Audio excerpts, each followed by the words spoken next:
नमस्कार किसान भाइयों, मैं doctor Akash Saroha Alpha hybrid seed company की तरफ से आज आपके लिए बहुत ही महत्वपूर्ण जानकारी लेके आया हूँ। तो किसान भाइयों, जैसा कि आप सभी लोग जानते हैं कि रबी का सीजन खत्म होने वाला है और रबी की फसलों की कटाई शुरू हो चुकी है। रबी की फसल की कटाई होने के बावजूद किसान भाई अपने खेत को जो है वो खाली छोड़ देता है। जैसे कि अप्रैल, मई और जून में किसानों का खेत जो है वो खाली रहता है।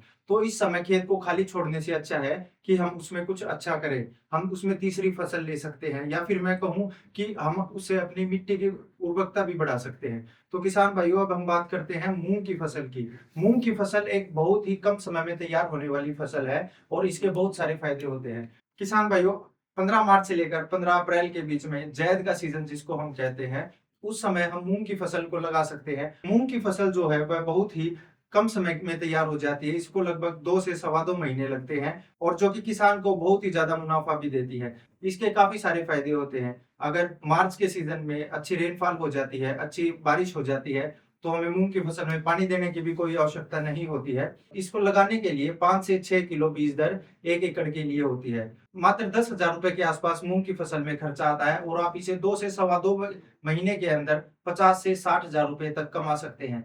मूँग की फसल में कोई यूरिया, डीएपी, कोई भी फर्टिलाइज़र की हमें ज़रूरत नहीं पड़ती। आइए हम बात करते हैं मूँग की फसल की कुछ वैराइटियाँ।